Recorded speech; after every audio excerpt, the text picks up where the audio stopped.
रिक्त स्थानों की पूर्ति। पहला, चर x के बहुपद px में x की उच्चतम घात खाली स्थान की घात कहलाती है, तो ये बहुपद की घात कहलाती है। एक बहुपद जिसकी घात 3 है तो वह क्या कहलाएगा? त्रिघाती बहुपद। x-1 और x-2 के शून्यक होंगे, तो इसके लिए हम शून्य के बराबर रखेंगे तो शून्यक हमें मिल जाएंगे।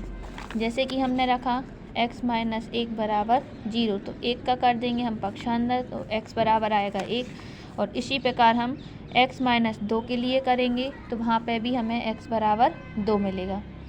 दो बहुपदों का योगफल क्या होता है? तो सदैव एक बहुपद होता है।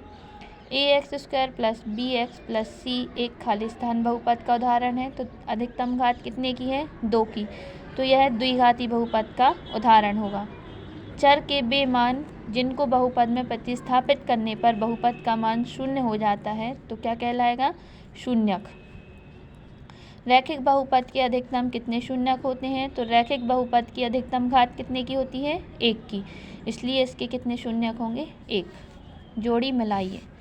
दो बहुपदों का गुणनफल, तो दो बहुपदों का गुणनफल सदैव क्या होता है? एक बहुपद होता है। दो परिमेय व्यंजकों का योगफल, तो एक परिमेय व्यंजक होता है। x² प्लस 2 करनी के अंदर x प्लस 1 है, तो ये क्या हो जाएगा हमारा कि यह बहुपद नहीं है। तो यह बहुपद क्यों नहीं है? क्योंकि x के ऊपर करनी लगी है, तो करनी लगी है इसका मतलब होता है कि x के ऊपर 1/2 की घात, और 1/2 की घात है, इसलिए यह हमारी पूर्ण संख्या नहीं है। जब ये पूर्ण संख्या नहीं है तो हमारा ये बहुपद नहीं होगा। इसी प्रकार यहाँ पे है तो ये भी हमारा क्या हो जाएगा? परिमेय व्यंजक नहीं होगा। AB plus BC plus CA, तो ये क्या है? हमारा चक्रीय क्रम व्यंजक है। शतशत एक द्विघाती बहुपद ax² plus bx plus c के रूप में होता है जहाँ a, b, c वास्तविक संख्याएं हैं और a बराबर नहीं है 0 के, तो ये हमारा बिल्कुल सत्य है। फिर यहाँ करनी दिख गई तो ये बहुपद हमारा नहीं होगा। बहुपद px में x की उच्चतम घात बहुपद की घात कहलाती है, तो ये सही है। द्विघाती बहुपद में केवल एक शून्यक होते हैं, तो ये नहीं होते हैं। द्विघाती बहुपद है इसलिए कितने शून्यक होंगे उसके? 2। घात 2 के किसी बहुपद के अधिक से अधिक 2 शून्यक हो सकते हैं, तो ये सत्य है कि 2 ही शून्यक होंगे।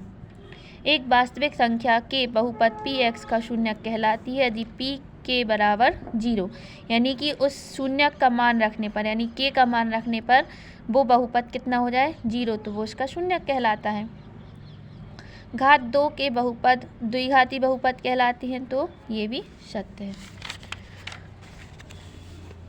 एक शब्द वाक्य में उत्तर। रैखिक बहुपद की अधिकतम घात कितने की होती है? तो रैखिक में 1 की, द्विघाती में 2 की और त्रिघाती में 3 की। यदि ax² plus bx plus c के शून्यक अल्फ़ा एवं बीटा है तो अल्फ़ा प्लस बीटा, तो अल्फ़ा प्लस बीटा का मान कितना होता है? तो इसका मान होता है -b/a। और अल्फ़ा इंटू बीटा तीसरे में पूछा है, अल्फ़ा इंटू बीटा, तो इसका मान कितना हो जाएगा? c/a। त्रिघाती बहुपद के अधिकतम कितने शून्यक होते हैं? कितने की घात है? 3 की, तो अधिकतम कितने शून्यक होंगे? 3।